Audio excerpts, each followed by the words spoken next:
Перед вами настоящее чудо природы, уникальная цепь озер, которые расположены на территории самого большого природного национального парка Беларуси – Брасловские озера. Местные экскурсоводы говорят, что воду здесь можно пить прямо из озера. Все благодаря удивительным свойствам голубой глины. А заядлые путешественники сравнивают Брасловский край с Финляндией и Швейцарией. Удивительно происхождение этого места. Около 18 тысячелетий тому назад вместо озер на площади в 70 тысяч гектаров находился лед. Толщина его достигала нескольких метров. Когда ледник сошел, вода постепенно растаяла и сформировала сложную систему рек и озер. Именно так и образовались современные Брасловские озера. По-другому их еще называют голубым ожерельем Беларуси. Так, в нем почти 300 своеобразных жемчужин, одинаково прекрасных, однако очень разных. Это самый крупный озерный регион Синеокой. Он включает в себя много чего с пометкой «самый». Например, самое большое озеро под названием Древяты – 10 километров в длину и почти 4 в ширину. В теплые месяцы года по нему можно покататься на теплоходе, почти как по морю. Здесь же находится множество самых маленьких и больших белорусских островов. Например, уникально озеро Струста. Здесь можно словить метровую щуку на целых 10 килограмм. Совсем недалеко располагается второй по размерам в Беларуси остров – Чайчин.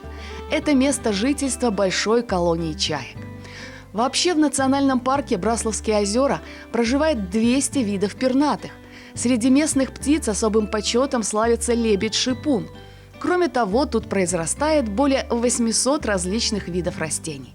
Некоторые из них занесены в Красную книгу. Если будете в этих краях, рекомендуем посетить и самое глубокое в стране озеро – Волосо-Южное. Его глубина достигает более 40 метров, причем прозрачность воды колеблется до 8 метров.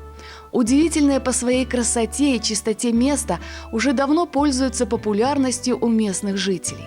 Национальный парк Брасловские озера и прилегающие территории богаты на достопримечательности. В расположенной между озерами деревне Слободка находится костел Сердца Иисуса.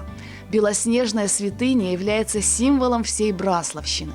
Храм возведен в псевдороманском стиле. Ближе к концу XX века витебские художники расписали костел изнутри. Вся поверхность стен святыни покрыта библейскими сюжетами и орнаментами. Костел Сердца Иисуса, стоящий на высоком холме, можно увидеть из разных уголков Брасловщины. Он привлекает внимание многих художников и фотографов, желающих запечатлеть его красоту. А на озере Неспиш раскинулся остров Кляштар, на котором ранее располагался мужской монастырь. Согласно легенде, он был построен благодаря явлению Божьей Матери. Брасловские озера – это не просто национальный парк, это место силы, Мекка для отдыхающих в Беларуси.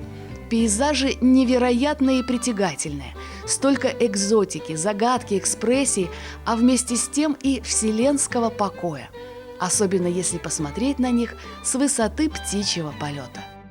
Добро пожаловать в Беларусь!